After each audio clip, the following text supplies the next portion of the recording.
자, 우리 지난 시간에 실업과 경기 변동에 대해서 얘기를 했고요. 지난 시간 끝날 때 요 얘기를 아주 제대로 못 했는데, 실업률이 이제 우리가 오쿠네 법칙에 대해서 얘기를 할 때 왜 실업률하고 총생산 갭이 1대1로 대응을 하지 않고 총생산 갭이 1이 움직이면 실업률은 절반만 움직이느냐에 대해서 얘기를 할 때, 한 가지 이유가 이제 기업들이 생산량을 변경시키려고 할 때 종업원 숫자를 조절하는 것보다는 기존에 있는 종업원이 일하는 시간을 그러니까 뭐 1시간 일하든 1시간은 아니지만 10시간 일하든 40시간 일하든 취업자거든요. 50시간 일하든. 그러니까 이게 어차피 40시간 일하던 사람을 30시간 일하도록 시간을 줄인다든지 아니면 50시간 일하도록 시간을 늘린다든지, 그러면은 실업률에는 변화가 없이 생산량은 늘어나고 줄어들 수 있잖아요. 그게 한 가지 이유고, 두 번째는 소위 말해서 실망 실업. 그러니까 이제 그 사람들이 일자리를 이제 구하고 있는 동안에는 실업자가 되는데, 이 사람들이 이제 일자리를 구하는 구직 활동을 뭐 멈추는 게 이제 하다 보면은 이제 일자리가 안 구해지면은 일자리 구하는 걸 잠깐 중단하고 뭐 내가 뭐 어떤 학교를 간다든지 학원을 간다든지 어떤 뭐 자격증을 딴다든지 하여튼 뭐 다른 걸 할 수가 있잖아요.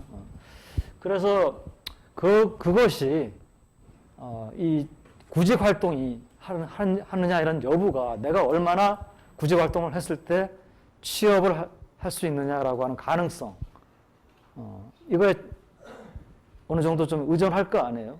내가 암만 구직 활동 해봐도 워낙에 지금 경기가 안 좋아서 일자리를 구하기가 어렵다. 그러면 구직 활동을 안 하고 다른 일을 합니다. 그러니까 사실 이제 미국 같은 경우도 그렇고 우리나라도 좀 그런 경향이 있지만은 되게 이제 대학원 석사과정 진학하는 지원자 수가 늘어나는 때가 되게 경기가 안 좋을 때 늘어나는 경향이 있거든요. 그러니까 이제 항상 항상 그렇지는 않을 수도 있지만은, 그래서 이게 이제 그렇다는 거죠. 그러니까 예를 들어서 총생산 갭이, 디플레이션 갭이 이제 커진다. 그러면은 어떻게 됩니까? 1대1로 반응을 한다 그러면 이제 실업률이 똑같은 1% 총생산 갭이 줄면은 실업률이 1% 늘어나야 되는데, 총생산 갭이 1% 줄면은 그만큼 이제 생산량을 줄여야 되기 때문에 기업들이 뽑으려고 하는, 고용을 줄이려고 할 거 아니에요. 그러면은 일자리를 구하는 사람들이 일자리를 구해도 취업하기가 어렵구나. 그리고는 이제 스스로 이제 뭐 일자리 구하는 걸 포기를 하고 딴 일을 한다든지, 그러니까 딴 일을 한다는 게 이제 학교를 간다든지 뭐 이러면은 이게 어떻게 됩니까? 경제 활동 인구에서 비경제 활동 인구로 들어가는 거죠. 그러면 실업률은 뭡니까? 줄어들지 않고도 일하는 사람은 줄어들 수가 있잖아요. 그죠? 그래서 그런 것이 이제 오쿠네 법칙의 이 개수가 1이 아니고 0.5 정도 같은 그런 이제 설명해 주는 이유입니다. 그래서 요거 이제 설명이 됐고요. 비자발적 실업을 이제 설명하려고 하는데요. 비자발적 실업은 이제 여기 뭐 정의는 이제 노동자가 자기의 의사에 반해서 실업 상태에 남아있는 경우를 이제 비자발적 실업이라고 합니다. 근데 이제 자신의 의사에 반한다는 게 누군들 뭐 실업자가 되고 싶어서 실업자가 되겠습니까? 그래서 비자발적 실업을 조금 더 이제 우리가, 이거는 이제 그냥 개념적인 정의고, 우리가 소위 말해서 이제 오퍼레이셔널한 정의, 우리가 좀 보다 이제 구체적으로 이 사람은 자발적 실업자다, 이 사람은 비자발적 실업자다, 이렇게 이제 조금 판단할 수 있는 그런 이제, 또는 비자발적 실업자의 뭐 비중이 얼마나 되느냐라고 하는 것을 우리가 이제 그런 걸 판별할 수 있는 기준은 뭐냐 하면은, 어떤 사람이 자신하고 비슷한 능력을 가진 다른 노동자가 기업에 고용되어서 받고 있는 임금 수준. 그러니까 이거 일반적으로 시장 임금이라고 합니다.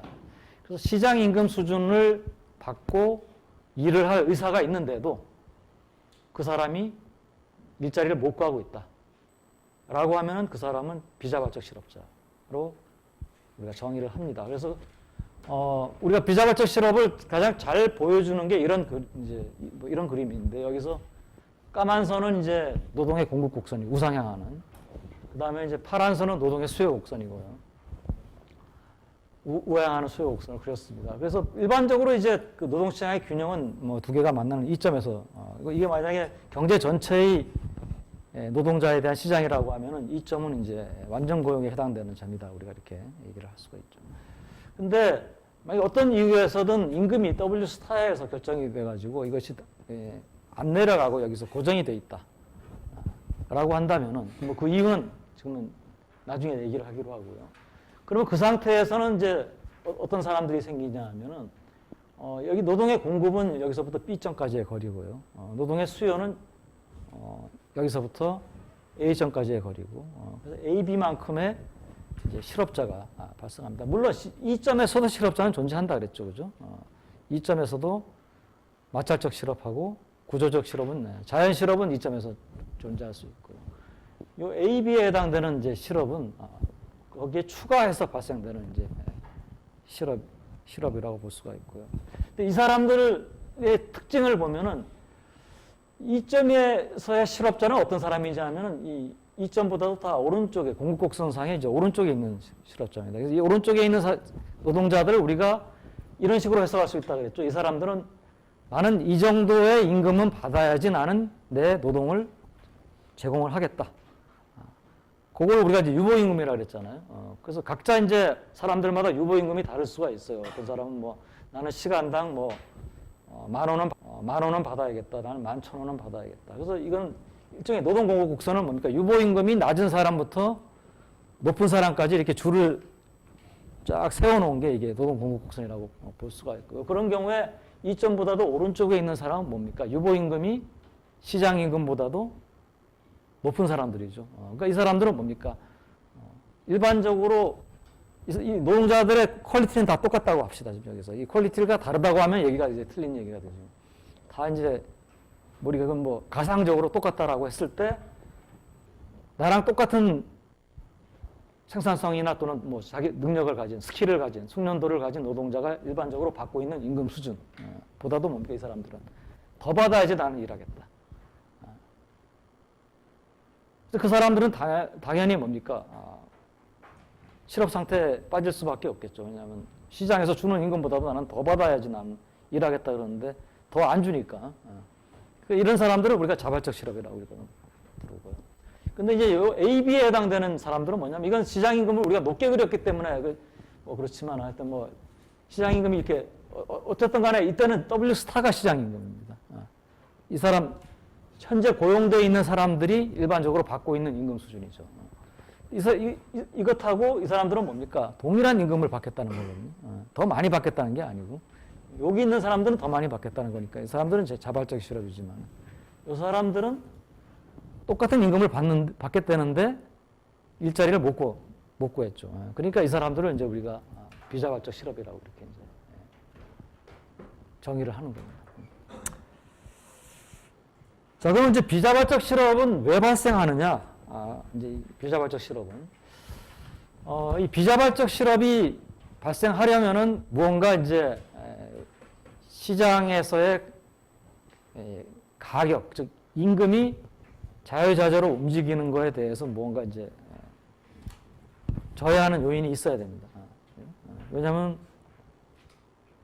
이런 거죠. 만약에 이제 임금이 떨어질 수 있으면 당연히 이제 이 상태에서 어떤 일이 벌어집니까? 이 AB만큼의 사람들이 W 스타라는 임금을 받고 일을 하겠다라는데 일자리를 못 구했거든요. 그러면 이 사람들이 뭐 일자리를 못 구했으니까 이건 내 운명이랬나 보다.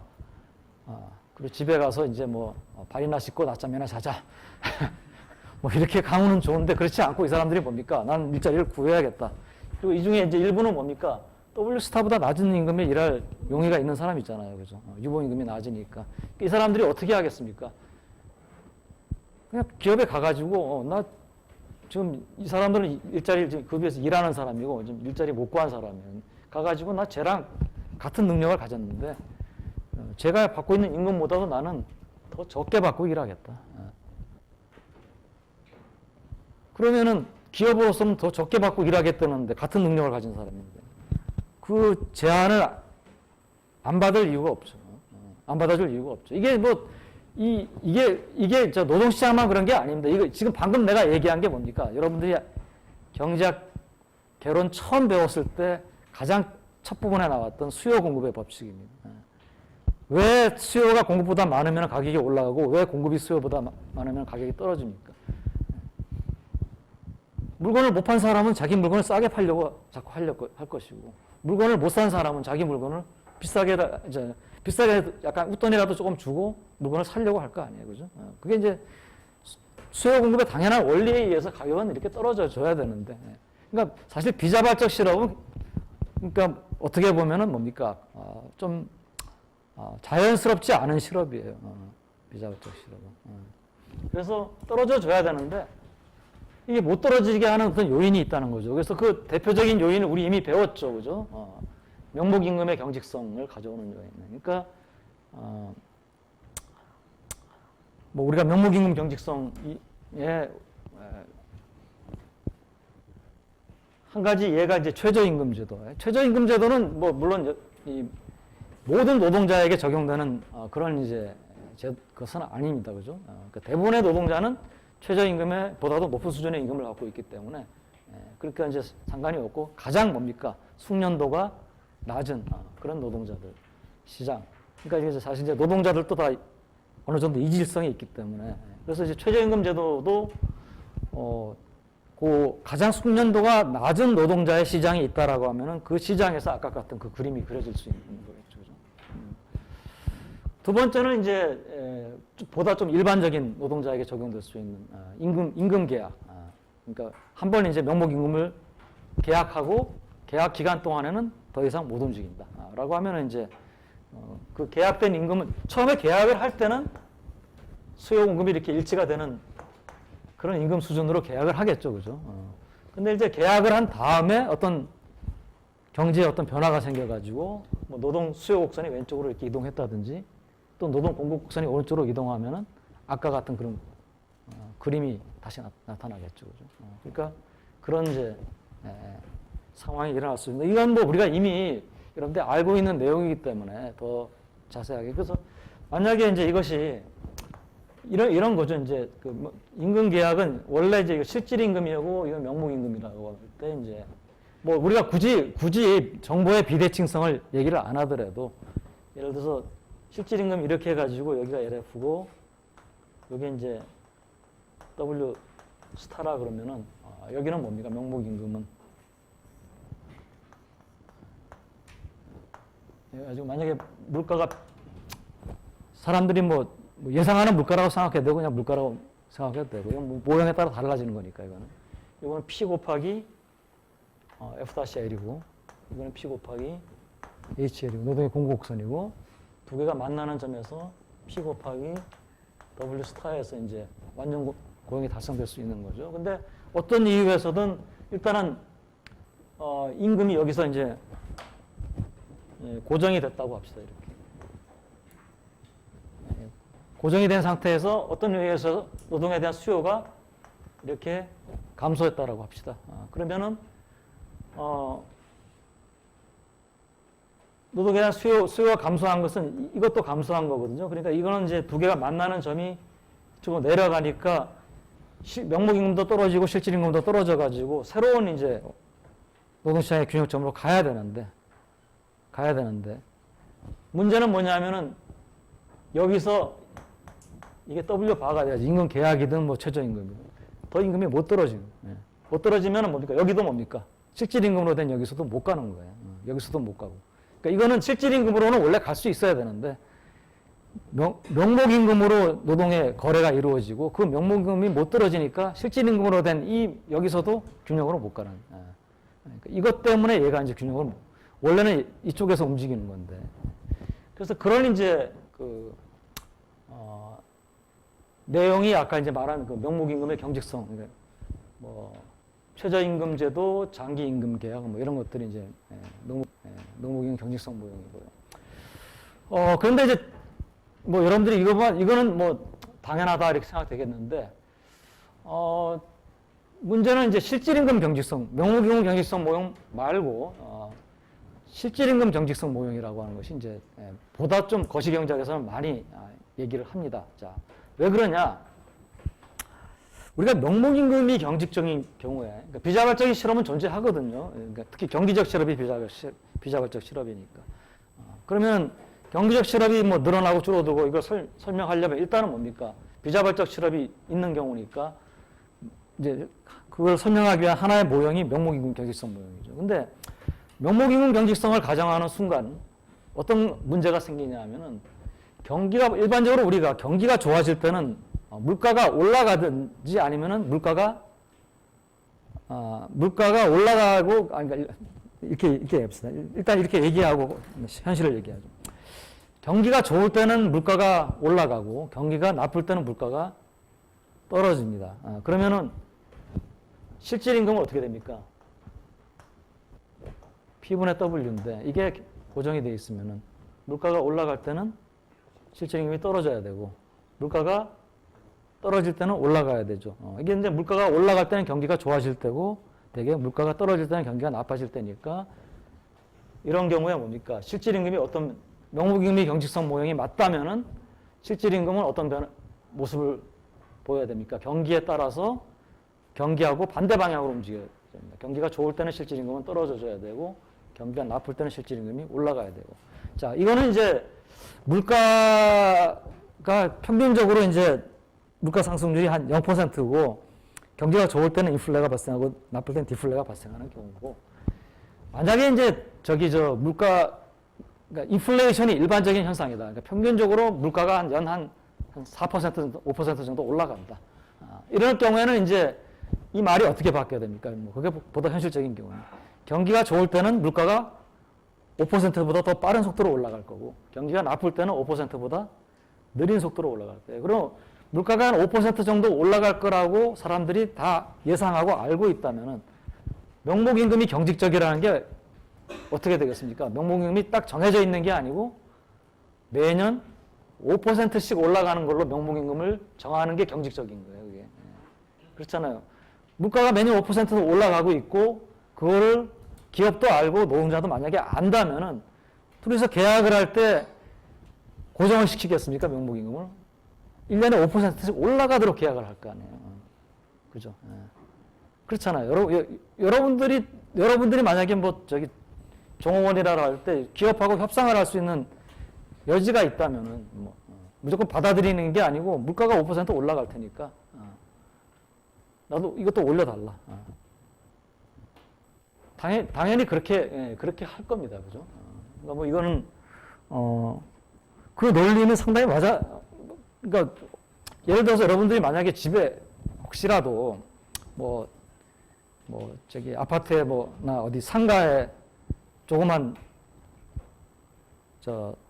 상가에 어떤 가게라든지 이런 걸 갖고 있어가지고 임대인하고 이제 임차인인가 계약을 한다라고 할 때 그 계약이 보통은 한 3년 이렇게 되거든요. 어떨 때는 그런 아파트 같은 상가가 아니고 좀 큰 땅이나 건물 같은 거는 한 10년씩 계약을 합니다. 그러면은 그 10년 계약할 때 고정된 값을 받을 거냐 아니면 고정된 값을 받는다 하더라도 뭡니까?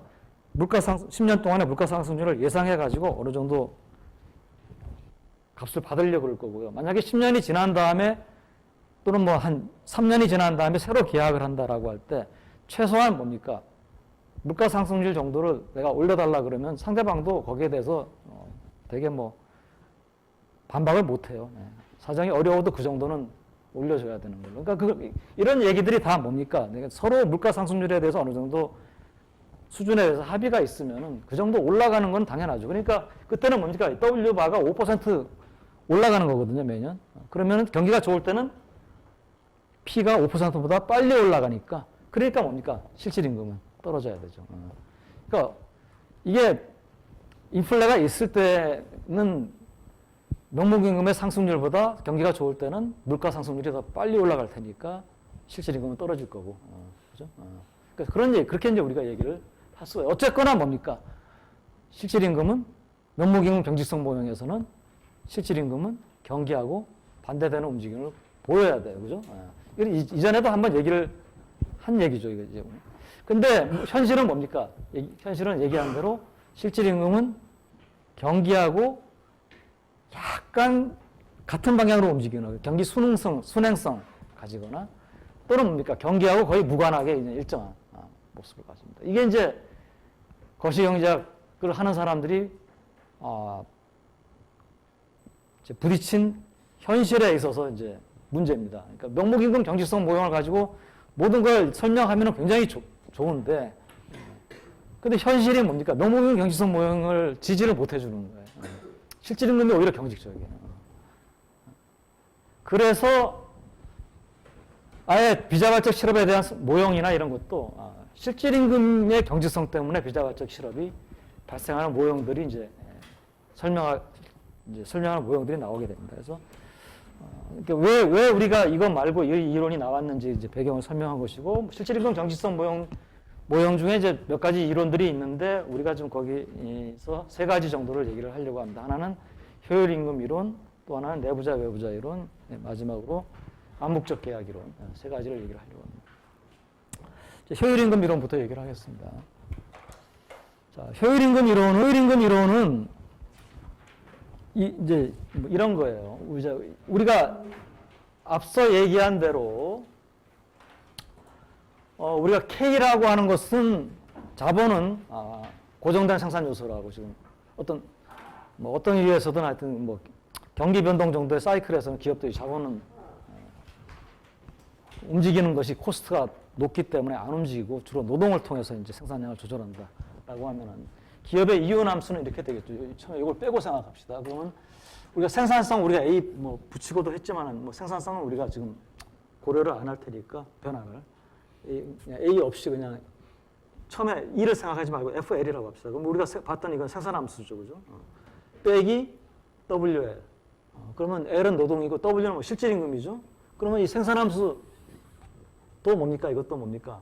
생산되는 물건의 개수로 단위가 개수죠, 그죠? 그러니까 이거는 실질이 이윤이에요. 그죠?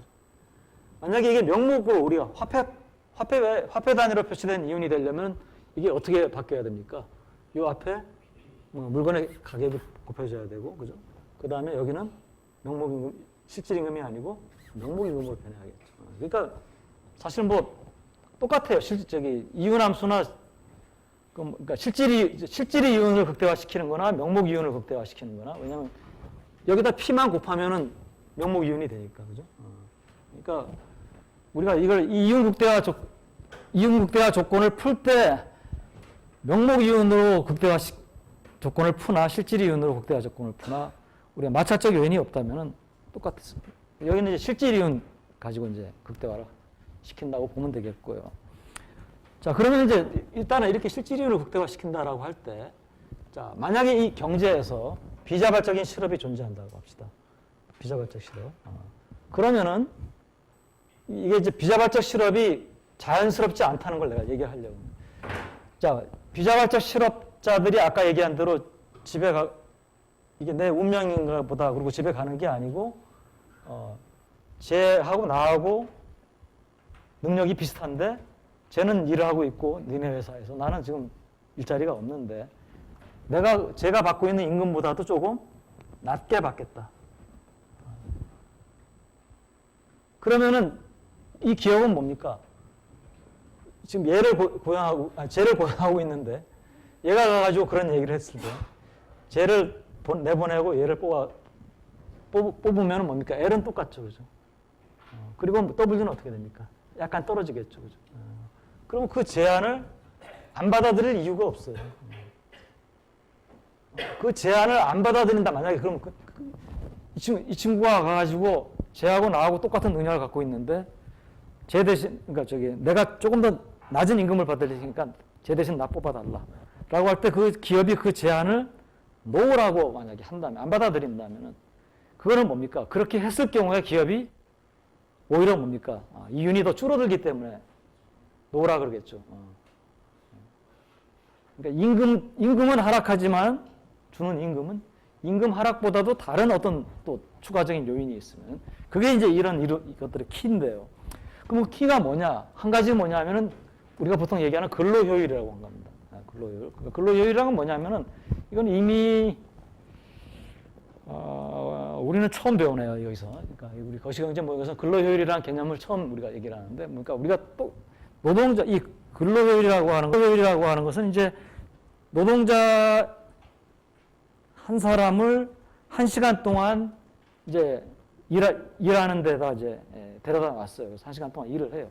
그렇지만 이 노동자 한 사람이 1시간 동안 얼마나 이제 일을 하느냐. 라고 하는 것이 다를 수 있다는 거죠. 예를 들어서 1시간 동안 내가 투입을 했다고 생각을 했지만은 이 사람이 중간에 뭐 스마트폰 보고 뭐 담배 피러 왔다 갔다 하고 그래서 30분을 날리면은 실제로는 이 사람은 뭡니까? 똑같은 능력을 가진 사람이 1시간 동안 일한 거에 절반밖에 일을 못 하잖아요. 그러면 근로효율은 1이 아니고 0.5가 되는 거죠. 그래서 이런 근로효율은 여러 가지 이유에 의해서 달라질 수가 있습니다.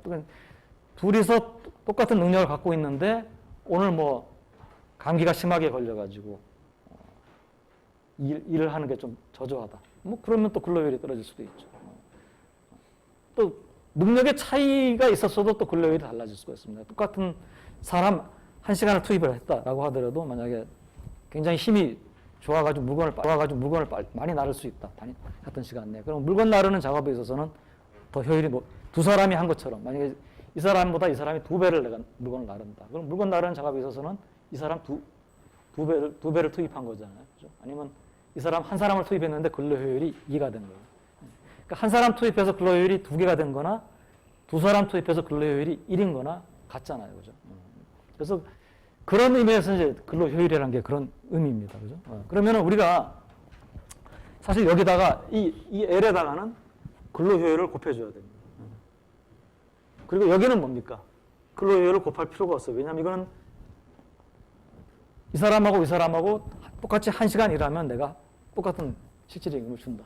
라고 하면은 이쪽은 근로효율이 안 붙어 있고 이쪽은 근로효율이 붙어 있어. 자, 이 경우에는 어떻게 되느냐? 자, 이 경우에는 이 사람이 와가지고 내가 조금 적게 받고 일하겠다. 라고 할 때 그래도 뭡니까? 기업은 그 제안을 받아들이는 게 나아요.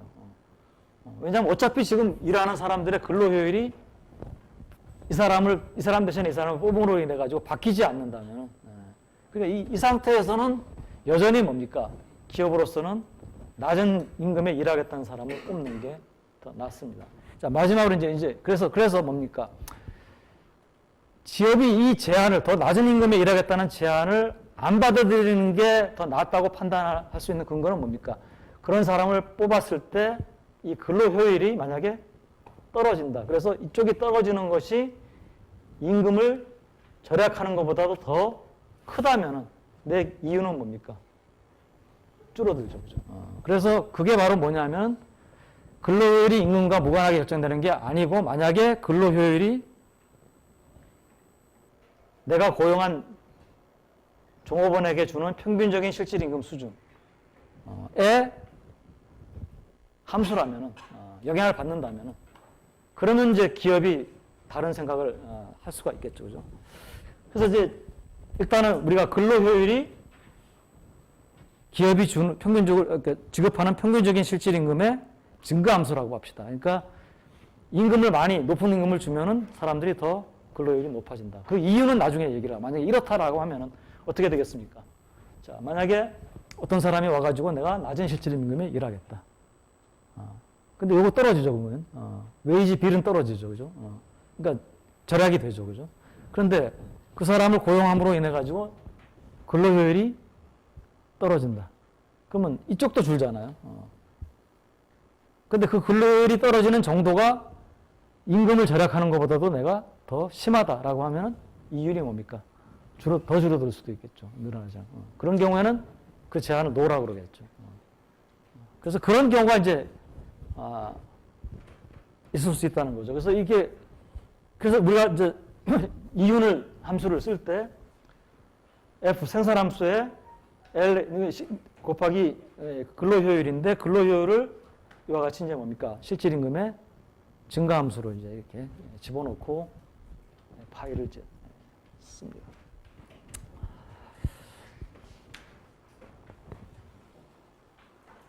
자, 그러면 이제 우리가 이윤국대화를 시켜야겠죠. 그러니까 이윤국대화는 이제 요게 이제 이윤함수인데 자, 일반적으로는 여러분들이 그 이윤국대화를 할 때 여러분들이 그 기업이 선택하는 변수가 뭡니까? 기업이 여기서 뭘 선택해서 이윤을 극대화 시킵니까? 이 문제에서 L을 선택하는 거죠. L을 선택하면은 뭐 생산량도 선택이 되는 거고요. 근데 그렇게 하는 이유는 뭡니까?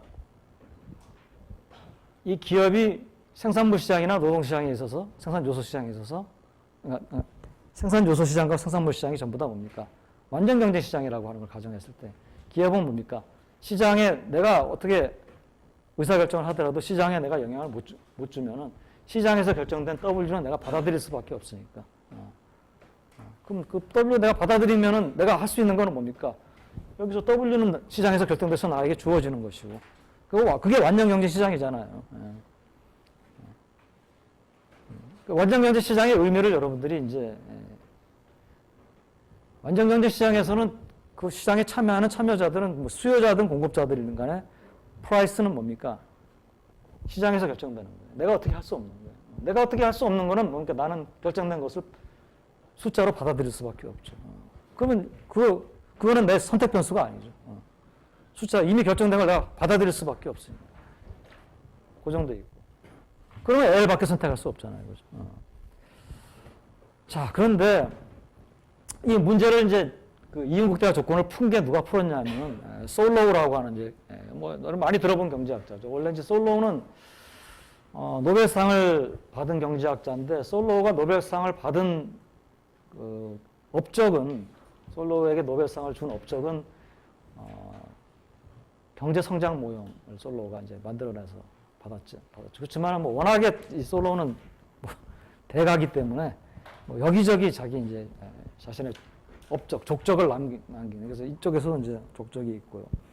이 문제를 푸는 게 L을 선택하는 문제만 풀면은 사실 이거는 뭐 여러분도 할 수 있는 아무것도 아닌 문제예요. 그래서 뭐 솔로가 그걸 풀었다고 대단한 건 아니고 솔로는 이윤국대화 조건을 구하는데 L에 대해서 미분한 거 말고 W에 대해서 미분을 한 조건을 하나 더 더했습니다. 그 얘기는 뭐냐면 W도 여기서 뭡니까?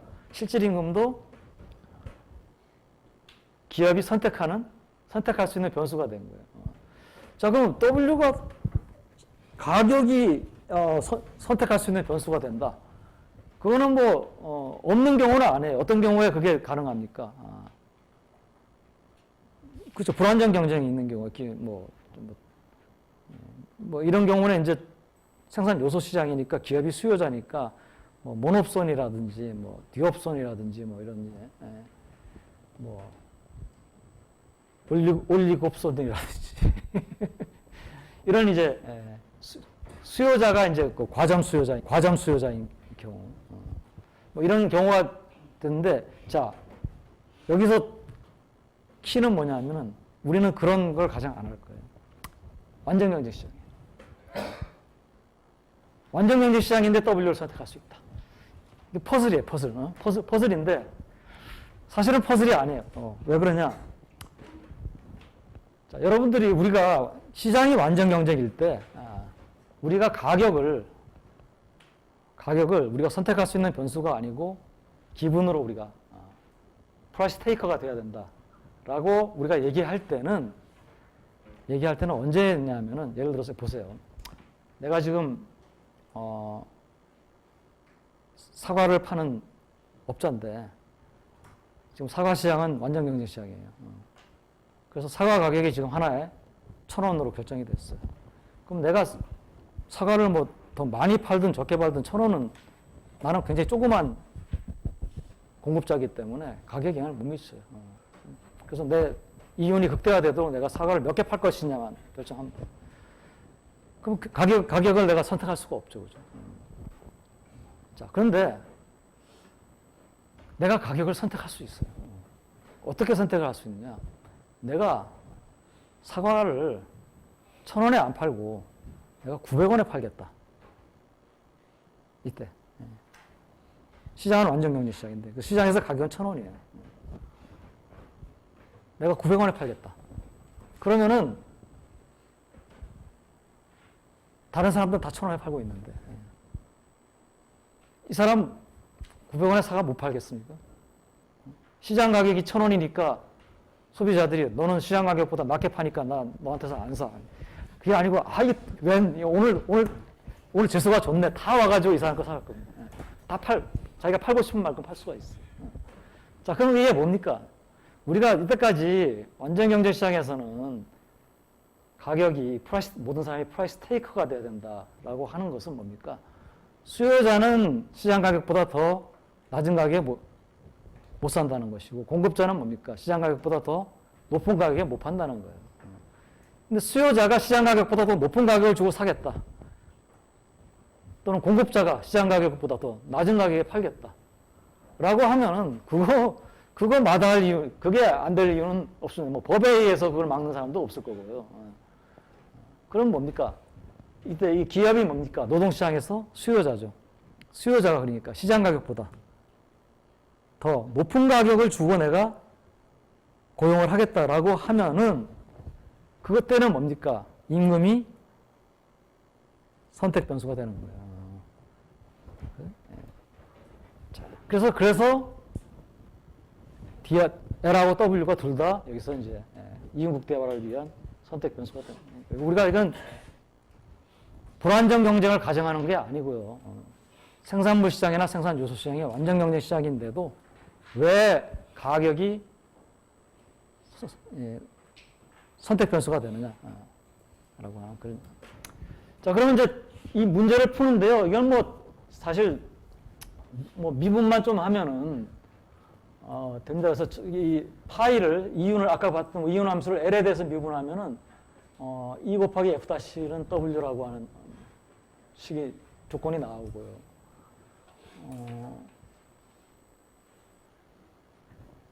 요거는 이제 요거를 뭐 굳이 이 의미를 해석을 하자면 W를 넘기고 E로 양변을 나눠주면 F-는 뭐였습니까? 노동의 한계 생산물이죠.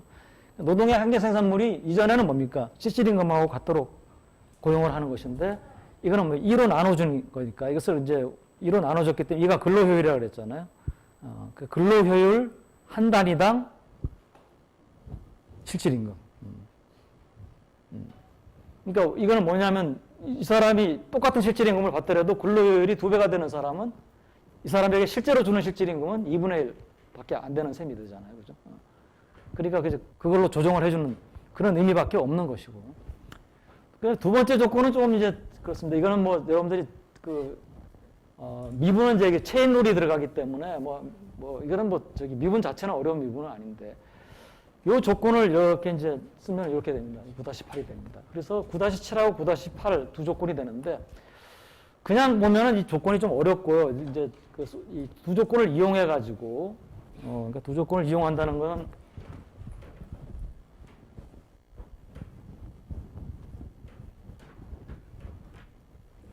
한 번은 뭐 이거는 보여볼 필요가 있으니까 우리가 이제 E 곱하기 F-는 W.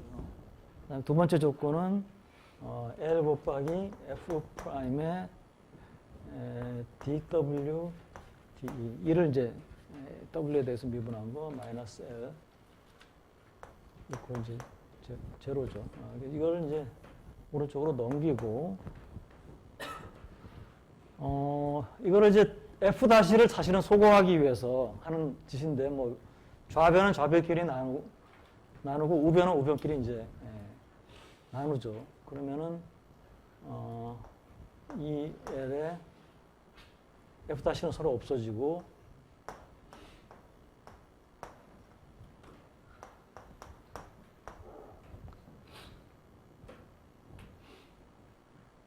L끼리 없어지고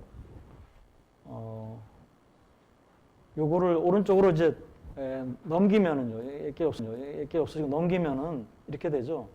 dW분의 d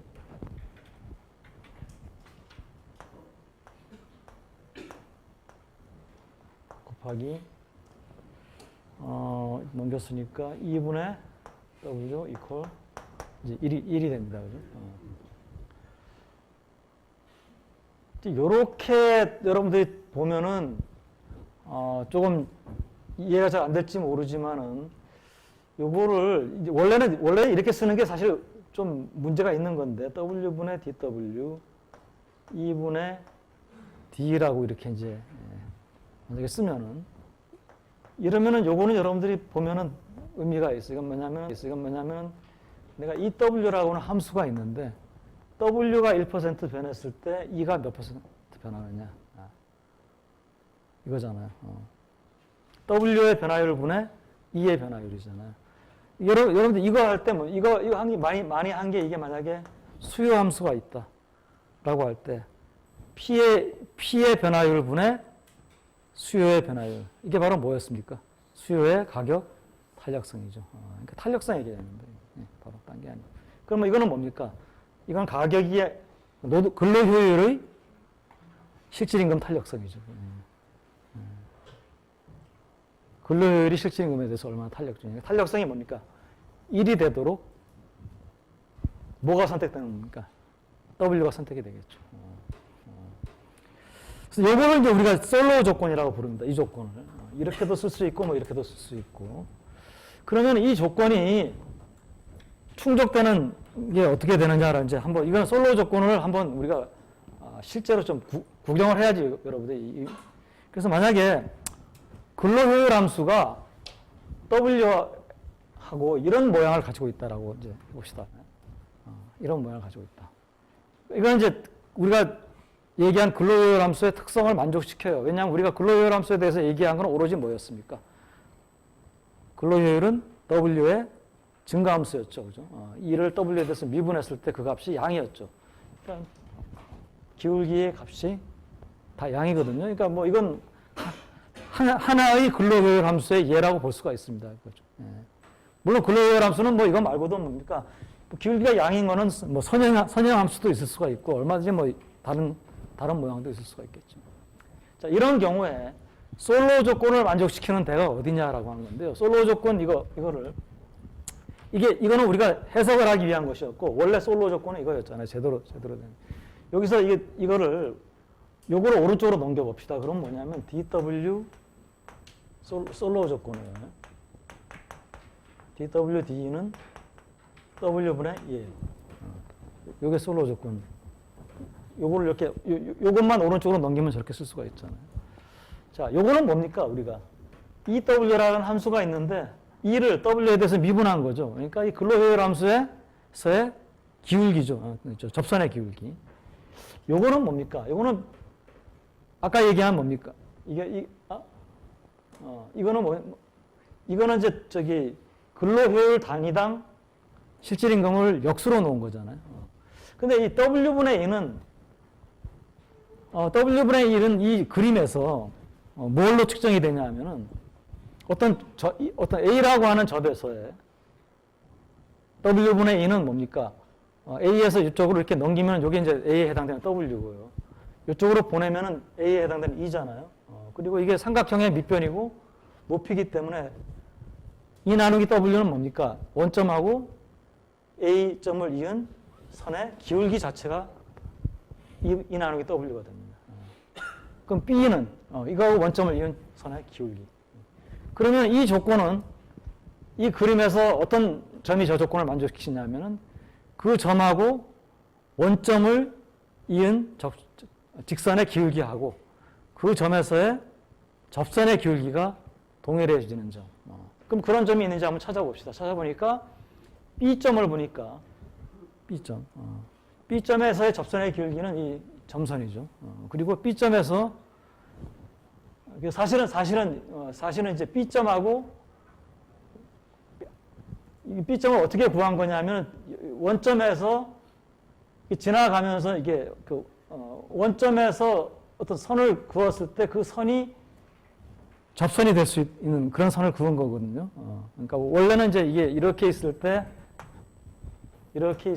B점을 어떻게 발견했냐면 이렇게 선을 해서 이렇게 여기가 B점 접해야 되는데 접하지 못했는데 이렇게 해가지고 접하게 되는 요점을 찾은 게 이제 B점이에요. 그러면 요점은 뭡니까? 접선의 기울기 이거하고 원점을 이은 직선의 기울기가 같아지는 점이잖아요. 그러니까 바로 이 B점이 솔로 조건을 만족시키는 점이에요. 그 얘기는 뭐냐면 이 기업은 뭡니까? 솔로 조건을 조건이 바로 뭡니까? 이 기업의 이윤국대화 조건이거든요. 그러니까 이 기업은 결국 어떤 W를 택한다는 겁니까? B점에 해당되는 이 W를 택한다는 거예요. 그래서 이 W를 W 스타라고 할 때 이것이 뭡니까? 이것이 우리 스토리하고 컨시스턴트 하려면 뭡니까? 이 W 스타는 뭐보다 높아야 됩니까? 노동시장을 균형시키는 임금 수준보다 높아야 돼요. 그러니까 노동시장을 균형시키는 임금 수준보다 더 낮은 임금을 주고 노동을 고용할 수는 없어요. 그러니까 그건 선택 변수가 안 되는 거예요. 근데 만약에 이게 높다면은 그리고 이 기업은 뭡니까? 시장 임금보다 높은 임금을 주는 게 더 유리하잖아요. 그리고 시장 임금보다 더 높은 임금을 주고 사람을 쓰는 건 가능해요. 그죠? 그렇죠. 그러니까 W 스타를 이 기업은 주는 게 이윤국대화가 되고 주는 것도 가능하다는 얘기죠. 이걸 선택할 겁니다. 그리고 그 W 스타 하에서 그 W 스타를 아까 이제 뭡니까? 우리가 지워버렸나요? 지워버렸지만 우리가 그 펄서드 컨디션이 2개 있었잖아요. 그죠? 그 중에 어디든 대입하든 간에 뭡니까? L을 우리가 구할 수가 있어요. 그러면 그건 뭡니까? 그 기업의 노동 수요가 되겠죠. 그리고 이 경제에 있는 모든 기업이 이런 기업하고 똑같은 기업이라면은 이렇게 구한 W 스타하고 L은 경제 전체의 임금 수준하고 고용량이 될 수가 있겠죠. 그러면 만약에 이것이 모든 기업들이 이렇다라고 할 때 경제 전체의 노동 공급 곡선은 이거고요. 노동 수요 곡선은 이렇다라고 할 때 모든 기업이 똑같고 이 모든 기업들이 선택하는 실질 임금이 만약에 W 스타다. 그러면은 이만큼 뭡니까? 비자발적 실업이 발생할 수 있다는 것이죠. 그죠? 그래서 이때 이 W 스타, 요 솔로 조건을 만족시키는 W 스타를 우리가 뭐라고 부르냐 하면은 효율 임금이라고 부릅니다. efficiency wage라고 부릅니다. 그러니까 효율 임금이 시장 임금보다 높다면은 비자발적 실업이 발생할 수 있는 거죠. 자, 그럼 이제 여기까지는 좋아요. 여기까지 좋은데 다음번 이제 과제는 왜 효율 임금이 시장 임금보다 높아질 수 있느냐. 왜냐하면 기업들로서는 그러니까 왜 효율 임금이 시장 임금보다 높아질 수 있느냐라고 하는 것은 왜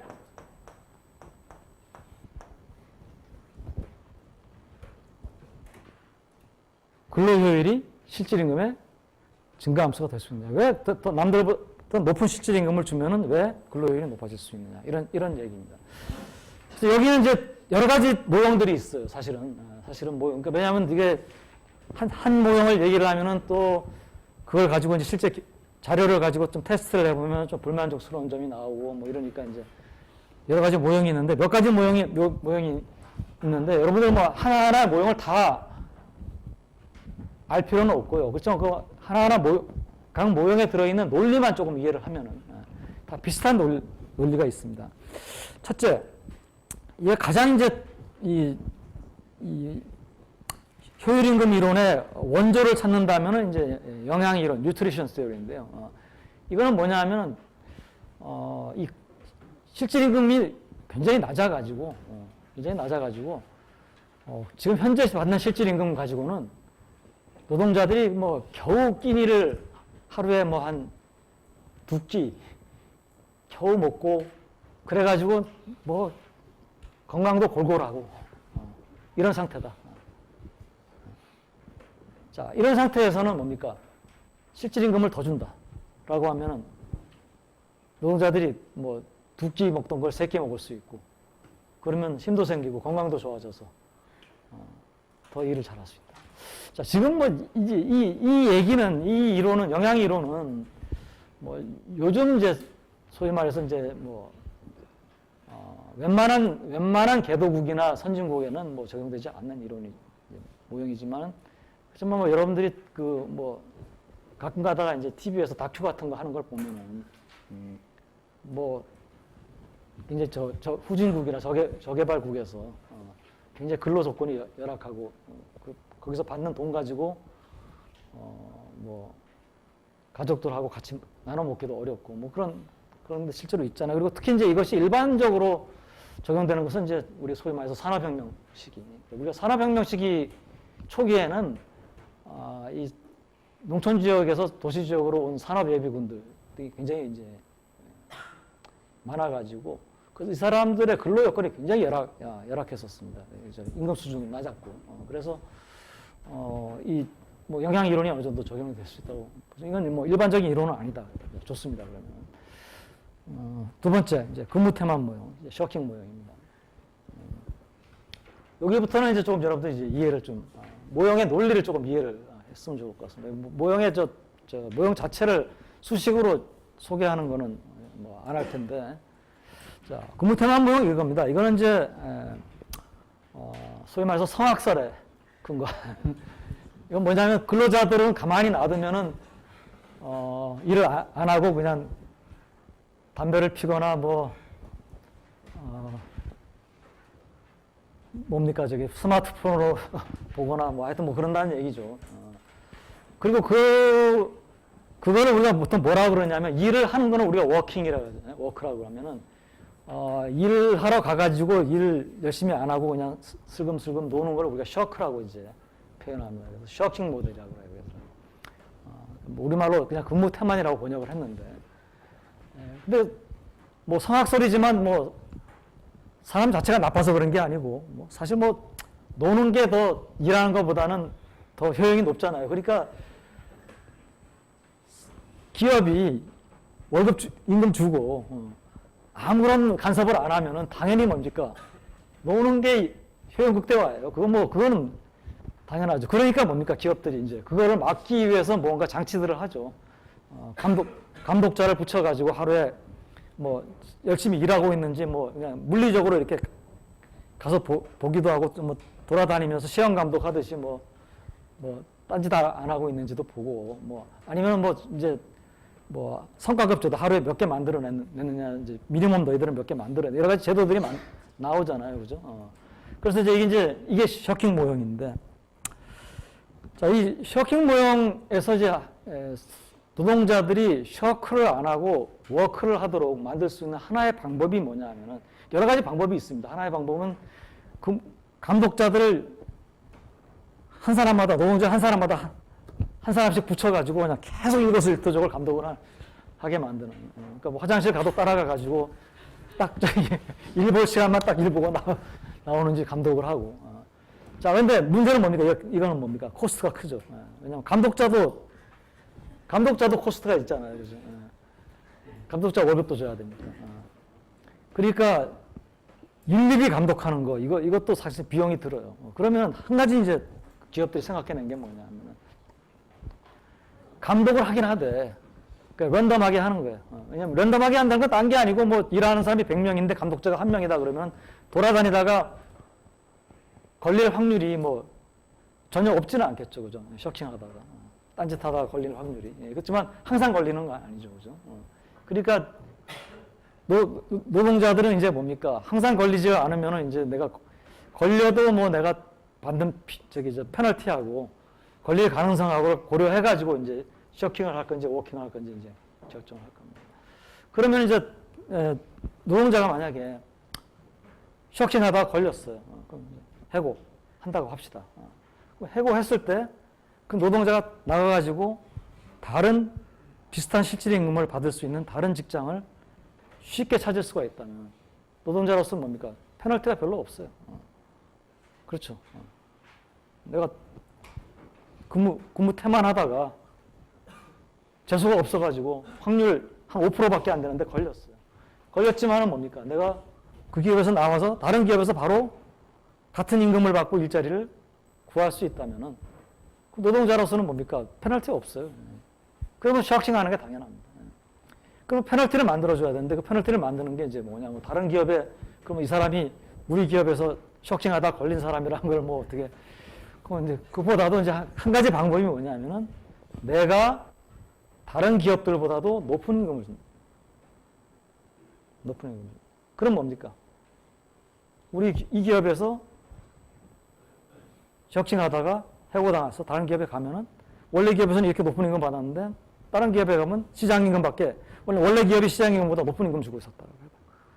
가면은 평균 임금밖에 못 받아요. 그럼 임금 차이만 곱하기 걸릴 가능성만큼 내가 손해를 보잖아요. 그죠? 그러니까 쇼킹을 할 인센티브가 줄어들게 되겠죠. 그래서 이게 이제 실제로 뭐 꼭 이런 이유는 아니지만 기업들이 남보다 높은 임금을 줄 수 있는 하나의 이유입니다. 자, 또 한 가지 그러면. 그러니까 뭡니까? 높은 임금을 줌으로써 쇼킹을 적게 하니까 근로효율은 어떻게 되겠습니까? 높아질 수 있는 거죠. 오케이. 그 다음에, 하나 더. 역선택 모형입니다. 역선택 모형은 뭐냐면은 기업들이, 대개 이제 임금을, 뭐 시장 임금 수준이 떨어지면 임금을 낮춘다든지, 뭐, 이럴 경우에. 어떤 문제가, 그 기업에서 이제 사람들이 떠날 수가 있어요. 그죠? 떠나는데 누가 먼저 떠나느냐라고 하는 거죠. 누가 먼저 떠나냐면 다른 데 가가지고 일자리를 구할 능력이 있는 사람이 먼저 떠나지 다른 데 가서 일자리 구할 능력이 없는 사람은 죽으라고 그 기업에 붙어 있습니다. 그러니까 기업이 뭡니까? 남들보다도 임금을 낮추면은 그 기업을 먼저 떠나는 사람은 뭡니까? 그러니까 이 역선택 모형은 뭡니까? 다 비슷해 보이지만 근로자들 간의 근로 효율이 다 차이가 있는 거예요. 근데 내가 그걸 관찰할 수가 없는 거예요. 내가 관찰할 수 있다면은 얘한테는 내가 높은 임금 주고 근로 효율이 높은 사람은 높은 임금 주고 붙잡고 있고 낮은 애들은 낮은 임금 줘도 뭐 못 떠날 테니까 걔네들은. 근데 실제로는 그거를 다 일일이 다 관찰할 수가 없으면은 내가 뭡니까? 나는 가능하면은 근로효율이 높은 친구들을 좀 붙잡고 있고 싶다. 그러면 뭡니까? 임금을 높게 줄 수밖에 없어요. 그러면은 근로효율이 낮은 친구들도 물론 내가 붙잡고 있게 되겠지만은 그렇지만 뭡니까? 근로효율이 높은 친구들이 떠나는 걸 내가 막을 수 있잖아요.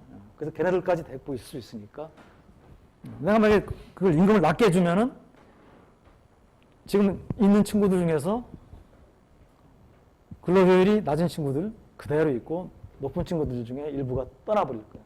그러면 평균적인 근로효율은 뭡니까? 떨어져 버리죠. 근데 높은 임금을 줌으로 인해 가지고 이 사람 걸 어느 정도 데리고 있을 수 있다 그러면 아까에 비해서는 뭡니까? 더 근로효율이 높아지잖아요. 그래서 높은 임금, 시장 임금보다 높은 임금을 줄 요인이 있다. 네 번째 이직모형은 뭐냐면 좀 근로효율 역선택하고 뭐 얼핏 보면 비슷하지만 논리는 좀 다릅니다. 이직모형은 뭐냐면은 잡턴오버인데요. 이거는 뭐냐면 기업이 두 사람이 똑같은 능력이 있다 하더라도 이 사람은 이미 우리 기업에서 일을 한 2년쯤 계속 근무를 하던 사람이에요. 이 사람은 새로 내가 뽑을 사람이에요. 그러면 둘이 이 사람을 뽑아놨을 때 똑같은 근로효율을 발휘하느냐. 한동안은 이 사람하고 이 사람이 똑같은 근로효율을 발휘를 못한다는 얘기죠. 그러니까 왜냐하면 새로 이 사람이 다른 기업에서 굉장히 잘하던 사람이에요. 그렇지만 우리 기업에 데리고 왔을 때는 뭡니까? 처음에 적응하고 자기 생산성을 발휘하는 데까지 시간이 좀 걸릴 수가 있어요. 이게 뭐 공장에서 일을 하는 기능직 같으면 좀 그 시간이 짧을 수 있지만은 뭐 영업직이나 이런 사람들은 회사가 바뀌면은 자기 영업 능력을 영업망도 달라지고 뭐 이런 게 다 다르기 때문에 파는 물건도 달라지고 그러니까 능력이 좀 다를 수가 있거든요. 적응하는데. 그러니까 그 얘기는 뭐냐 하면은 기업의 입장에서는 자기가 이미 데리고 있는 현재 지금 자기가 일하고 있는 그 종업원들이 그만둔다라고 하면 이건 코스트의 발생입니다. 그러니까 이 사람이 그만두고 내가 보기에는 이 사람하고 똑같은 다른 직장에서 똑같은 능력을 발휘하던 사람을 데려와요. 그러면 당연히 임금 비슷하게 줘야겠죠. 근데 그럼 안 올 테니까 임금 비슷하게 안 줍니다. 근데 이 사람은 와가지고 한동안은 생산성을 이 사람만큼 발휘를 못해요. 그러니까 기업의 입장에서는 뭡니까? 이직을 줄이는 게 근로효율을 높이는 거예요. 그럼 이직 줄이는 방법이 뭡니까? 남들보다 높은 임금 주면 이직을 덜 할 거 아니에요. 남들보다 높은 임금 준다, 이직을 덜 한다. 이직을 덜함으로 인해 가지고 근로 효율이 높아진다는 거예요. 근데 이때는 이제 그 논리들이 좀 다르죠, 그죠? 그래서 이런 것들이 이제 효율임금 이론의 얘기들입니다. 그 논리들입니다. 물론 이 효율임금 이론은 그럴듯하게 보이지만은 또 이 효율임금 이론을 무지무지하게 싫어하는 학파들이 있어요. 시카고, 로체스터, 그러니까 뭐 소위 말해서 이제 케인지안이 아닌 이제 쪽에서는 그러니까 이건 정말 이게 노동시장 모형이지만은 정말 극단적으로 극단적으로 견해가 갈립니다. 그래서 이쪽에 논문을 쓰면은 그러니까 이제 저기 시카고나 뭐 이런 그러니까 뭐 시카고 대표적으로 시카고 그러니까 뭐 마니터리즘 뉴 클래시컬 그쪽에 전통을 이어받은 사람들이 가지고 있는 학술지가 저널 오브 폴리티컬 이코노미라고 JPE라고 해가지고 뭐 세계적인 뭐 경제학 분야에서는 한 세 손가락 안에 드는 이코노메트릭과 JPE, 뭐 AER 5개 정도 하면은 이제 거기에 QJE 뭐 이렇게 좀 들어가는데 QJE는 하버드 저널입니다. JPE는 시카고 저널입니다. 이피션시 웨이지는 이 케인지안 동부 쪽 학교들은 이피션시 웨이지 논문을 써요. 왜냐하면 솔로우도 MIT 출신이거든요. MIT 교수거든요. 그러니까 동부 쪽 교수들은 거기서 트레이닝 받은 사람은 이피션시 웨이지 모델을 쓰는데 이걸 가지고 JP 암만 좋은 모델을 쓰더라도 JP에 보내면은 뭐 들어가지도 못하고 보지도 않고 리젝트해. 뭐 이따위 논문이 있냐 이런. QJ는 실릴 수가 있어요.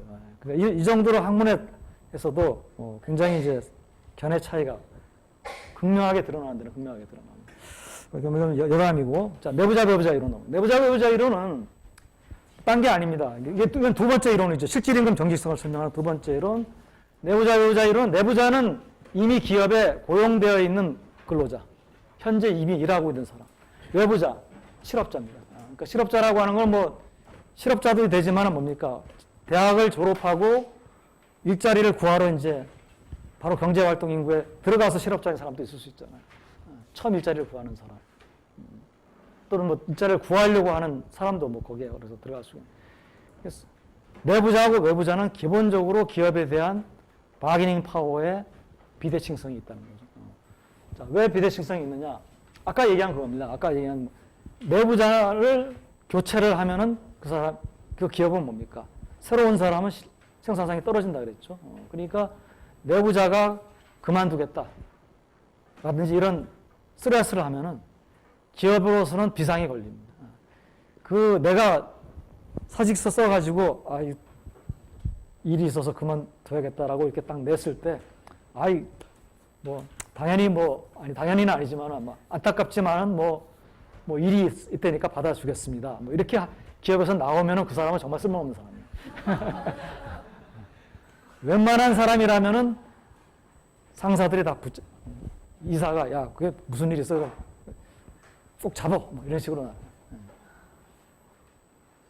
왜냐하면 나가고 난 다음에 새 사람 뽑아가지고 비슷한 능력 발휘하게 만들려면 상당히 시간이 걸리고 코스트가 들어요. 근데 여러분들 아마 직장에 한번 경험을 있는 사람이 있는지 모르겠지만은 대개 직장을 내가 옮기면은 최소한 한 달 정도는 그 사람 별로 기대 안 하고 놔둡니다. 왜냐면 그 사람 네트워크도 만들어야 되고 뭐 이제 당장 생산성을 발휘하기 힘들거든요. 그런 걸 알기 때문에 암만 다그쳐봐야 뭐 그래서 첫째는 그거고. 왜냐하면 이제 내부자가 그만두는 경우에 생산성이 교체를 하더라도 생산성이 떨어지기 때문에 내부자는 뭡니까? 그만큼 바게닝 파워가 있다는 거죠. 둘째는 이제 뭐 내부자들은 또 뭡니까? 노동조합이라든지 이런 것으로 바게닝 파워를 높일 수가 있습니다. 우리가 실업자들이 노동조합을 결성할 수는 없잖아요, 그죠? 그리고 뭐 여러분들 대학교 이제 졸업생들도 이제 못마땅한데 지금 현재 기존 노조들이 높은 임금 받고 딱 일자리 장악하고 있고 무슨 일자리 세습까지 뭐 조항까지 넣어놓고 분명히 아마 못마땅할 겁니다. 많은 사람들이. 예. 근데 거기에 대해서 어떻게 대응을 하기가 참 어렵죠. 왜? 오거나이즈가 안 돼 있어요. 그래서 이제 이 협상력 때문에 어떻게 되느냐. 내부자가 외부자보다 협상력이 우월하면 그 협상력을 당연히 어떻게 쓰겠습니까? 자기 임금을 높이는 데 쓰겠죠. 그러니까 실제 임금은 뭡니까? 실질 임금이죠. 실질 임금이 시장 균형시키는 임금 수준보다 높은 임금에서 결정되게 되고요. 그래서 뭡니까? 비자발적 실업이 발생할 수 있다. 뭐 비교적 간단한 이론입니다. 마지막으로 이제 이건 우월한 협상력을 가진 이유 설명한 것이고, 마지막으로 암묵적 계약 이론. 시간이 좀 그래서 암묵적 계약에는 하여튼 설명할 수 있는 데까지 설명하죠. 이거는 이제 뭐냐 하면은 마틴 베일리하고 아자리아 데스라는 사람들이 내놓은 이론인데, 이건 이제 노동자하고 기업하고 아까 우리가 앞서서 얘기했던 임금 계약 모형은 뭡니까? 명시적인 계약이죠. 딱 계약으로 들어올 때 아니면 노조하고 단체 협상을 통해 가지고 앞으로 1년간 뭐 4급은 얼마, 3급은 얼마 이렇게 이제 계약을 체결하는 거. 이건 서로 서명을 하는 이런 명시적인 계약인데, 암묵적 계약은 이제 그게 아니고 서로 이렇게 바인딩한 건 아니지만 상호간에 어떤 묵시적 또는 암묵적으로 이걸 이제 지키는 것이 서로 낫기 때문에, 좋기 때문에 지킨다는 거죠. 어떤 걸 지키느냐? 노동자들은 일반적으로 경기가 좋을 때 높은 임금 받고 경기가 나쁠 때 낮은 임금 받고 이러는 거를 좀 싫어합니다. 그래서 기본적으로 좀 비슷한 수준의 임금을 계속 좋을 때나 나쁠 때나. 왜 그러냐? 사람들의 효용함수가 효용 자체가 그렇기 때문에. 우리가 일반적으로 여러분들 미시에서 불확실성을 2학기 때 배우나요? 지금 아직 안 배웠죠. 안 배웠기 때문에 그렇지만은 우리가 이제 효용함수가 이게 만약에 효용함수가 이렇게 생겼다. 효용함수가. 그러면은 이와 같은 효용함수는 예를 들어서 여러분들 효용함수를 할 때 뭐 UC라고 이제 소비를 하는데, 이건 여기서 효용함수를 W의 함수로 표현하겠습니다. 왜냐하면 임금을 이만큼 받으면 그거 갖고 소비를 할 수 있으니까 받는 임금만큼 소비한다고 생각하고, 효용함수를 우리 실질행함하고 바로 그냥 연결을 시키기 위해서. 그러면 이제 예를 들어서 경기가 나쁠 때는 W1이라는 임금을 받고요. 경기가 좋을 때는 좀 많이 벌릴까요? W1. W2라고 하는 임금을 받는다고 합시다.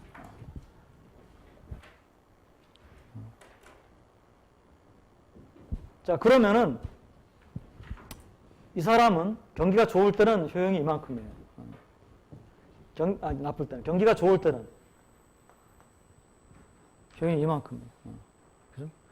그러면 이 사람의 효용 수준은 어떻게 되느냐? 이걸 우리가 기대 효용이라고 하는데,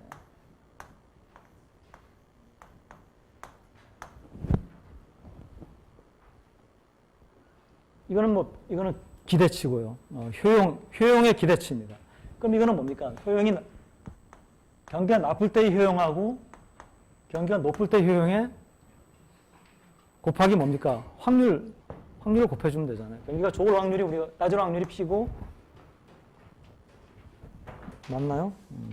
경기가 낮을 확률이 P고, 아니 경기가 안 좋을 확률이, 경기가 좋을 확률이 1-P라면은 기대효용은 이렇게 쓸 수가 있겠죠. 그러면 요거는 이 그림에서는 어디에 해당되느냐? 만약에 P가 2분의 1이라고 합시다. 그러면 이 그림에서는 요게 UW1이고요. 여기가 UW2잖아요. 저 그림에서. 그러면은 요거의 절반. 절반이니까 요거랑 요거를 이어가지고 요 선의 절반이 바로 이 UW에 해당될 겁니다. 그래서 요 높이가. 그럼 이렇게 가져갈 수가 있겠죠.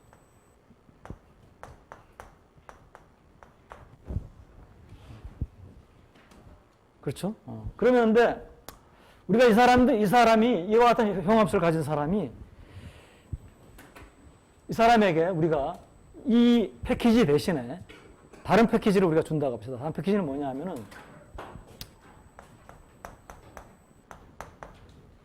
경기가 좋을 때하고 나쁠 때 받을 수 있는 임금 수준의 평균값을 경기가 나쁘나 좋으나 똑같이 준다고 합시다. 자, 이 경기가 나쁘거나 좋을 때 받을 수 있는 임금 수준의 평균값이죠. 이거는 뭡니까? P 곱하기 W1 더하기 1-P 곱하기 W2죠. 이게 평균값이죠. 그죠? 평균의 계산이 이거잖아요. 이 경우에 값하고 곱하기 확률 더하기 이 경우에 곱하기 확률이잖아요.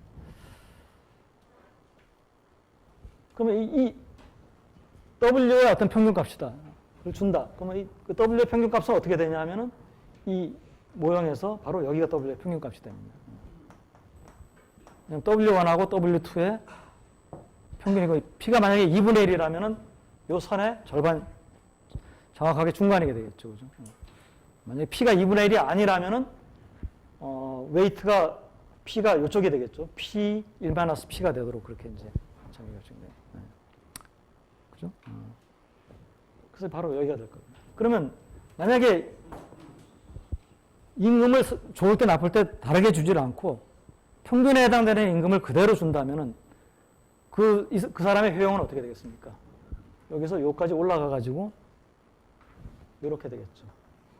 요 값은 어떻게 되냐면은 U의 EW가. 그래서 우리가 일반적으로 이거는 뭐 우리가 U의 EW의 값이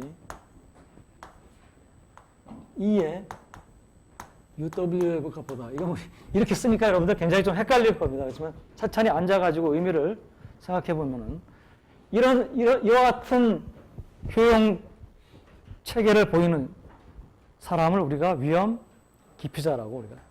그러니까 우리가 위험 기피자의 정의는 여러 가지가 있지만 다 이 정의나 저 정의는 항상 똑같은 케이스가 됩니다. 그거는 사실. 그러니까 우리가 위험 기피자 또는 위험 회피자의 정의가 이 곡선의 효용함수의 커버처를 가지고 정의도 하거든요. 그렇지만 뭐 그 여러 가지 정의가 있는데 여러 가지 정의들이 다 서로 if and only if예요. 같은 조건이에요, 사실은. 그래서 이런 조건을 보일 경우에, 그러니까 일반적으로 사람들은 위험 회피자들이잖아요, 우리가 보통. 자, 그러면 이런 경우에 기업이 노동자에게 이제 두 가지 옵션을 주는 거예요. 너 지금 경기가 좋을 때 W2, 경기가 나쁠 때 W1 이렇게 받을래? 아니면은 그거의 평균적인 수준을 항상 받을래? 그럼 노동자는 당연히 후자를 선택할 겁니다. 후자를 선택함으로 인해 가지고 이 사람들은 뭡니까? 이만큼 더 효용이 늘어날 수가 있어요. 그러면 이제 이때는 이제 노동자들이 하고 기업하고 이제 서로 협상이 벌어질 수 있죠. 뭐냐면은 노동자들은 이렇게 받는 것보다는 이걸 원하거든요. 자, 근데 기업은 그렇게 줄 수가 있어요. 왜? 노동자들하고 기업은 위험에 대한 태도가 달라요. 일반적으로 개인들은 위험 회피자지만은 기업은 우리가 보통 위험 중립자라고 합니다. 기업이 위험 중립적인 이유는 기업의 효용함수가 뭡니까? 기업은 이윤이 일종의 이제 이거 자체는 효용이 아니고 이윤 자체가 이제 가계의 소비에 해당되는 거거든요. 그러면 기업은 뭡니까? 이윤의 어떤 효용함수를, 이윤에 대한 효용을 극대화시켜야 되는데 우리는 보통 이렇게 기업의 극대화 문제를 안 풀고 어떻게 풉니까? 그냥 파이 자체를 극대화시키죠. 그 얘기는 뭐냐면 V함수가 선형함수라는 얘기예요. 파이에 그냥. 그럼 선형함수, 효용함수가 선형인 것이 바로 뭡니까? 그게 위험 중립적인 사람이에요. 효용이 만약에 이렇게 선형이면 위험 중립적. 그래서 우리가 그래서 보통 기업은 위험 중립적이라고 합니다. 시간이 많이 됐네요. 그죠? 그래서 다음 시간에 뭐 결론을 짓겠지만은 이렇게 되면 어떻게 됩니까? 노동자들이 하고 기업이 뭡니까? 노동자들은 나한테 이렇게 다르게 주지 말고 일정한 임금을 달라.